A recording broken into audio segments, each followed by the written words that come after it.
ಚಿಂತಾಮಣಿ ನಗರದ ವೆಂಗಳೂರುಕೋಟೆಯಲ್ಲಿ ಕೈವಾರ ಹೋಬಳಿ ಘಟಕಕ್ಕೆ ನೂತನವಾಗಿ ಆಯ್ಕೆ ಮಾಡಲಾಯಿತು. ಕರ್ನಾಟಕ ರಕ್ಷಣಾ ವೇದಿಕೆ ಸಿಂಹಸೇನೆ ರಾಜ್ಯ ಅಧ್ಯಕ್ಷರಾದ ಜಯದೇವ್ ಪ್ರಸನ್ನರವರ ಆದೇಶದ ಮೇರೆಗೆ ಮತ್ತು ತಾಲೂಕು ಅಧ್ಯಕ್ಷರಾದ ಕೃಷ್ಣಾಜಿರಾವ್ ಅವರ ನೇತೃತ್ವದಲ್ಲಿ ಚಿಂತಾಮಣಿ ತಾಲೂಕಿನ ಕೈವಾರ ಹೋಬಳಿ ಘಟಕಕ್ಕೆ ನೂತನವಾಗಿ ಆಯ್ಕೆ ಮಾಡಲಾಯಿತು.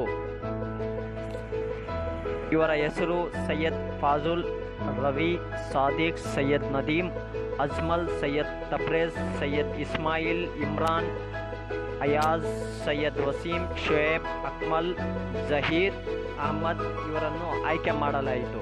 ಈ ಸಂದರ್ಭದಲ್ಲಿ ಜಿಲ್ಲಾ ಉಪಾಧ್ಯಕ್ಷರಾದ ಡಿ.ಸಿ. ಜನಾರ್ದನ್ ಸ್ವಾಮಿ, ತಾಲೂಕು ಅಧ್ಯಕ್ಷರಾದ ಕೃಷ್ಣಾಜಿರಾವ್, ನಗರ ಘಟಕ ಅಧ್ಯಕ್ಷರು ಆಸಿಫ್, ತಾಲೂಕು ಉಪಾಧ್ಯಕ್ಷ ಕಾರ್ತಿಕ್, ನಗರ ಗೌರವಾಧ್ಯಕ್ಷರಾದ ಬೀರಪ್ಪ, ನಗರ ಯುವ ಘಟಕ ಅಧ್ಯಕ್ಷ ಎಸ್ ಅಫು, ಯುವ ಘಟಕ ಅಧ್ಯಕ್ಷರಾದ ಬಿ ಫಯಾಜ್, ನಗರ ಘಟಕ ಉಪಾಧ್ಯಕ್ಷ ಯೂನುಸ್, ಸದಸ್ಯ ಮುಷೀರ್, ಆಜಂ, ಬಾಬಾಜಾನ್ ಮತ್ತು ತಾಲೂಕು ಮಹಿಳಾ ಘಟಕ ಅಧ್ಯಕ್ಷರಾದ ಅರ್ಚನಾ ಕೆ, ತಾಲೂಕು ಮಹಿಳಾ ಘಟಕ ಉಪಾಧ್ಯಕ್ಷ ಸುವರ್ಣ, ಶಶಿಕಲಾ ಇನ್ನು ಮುಂತಾದವರು ಭಾಗವಹಿಸಿದ್ರು.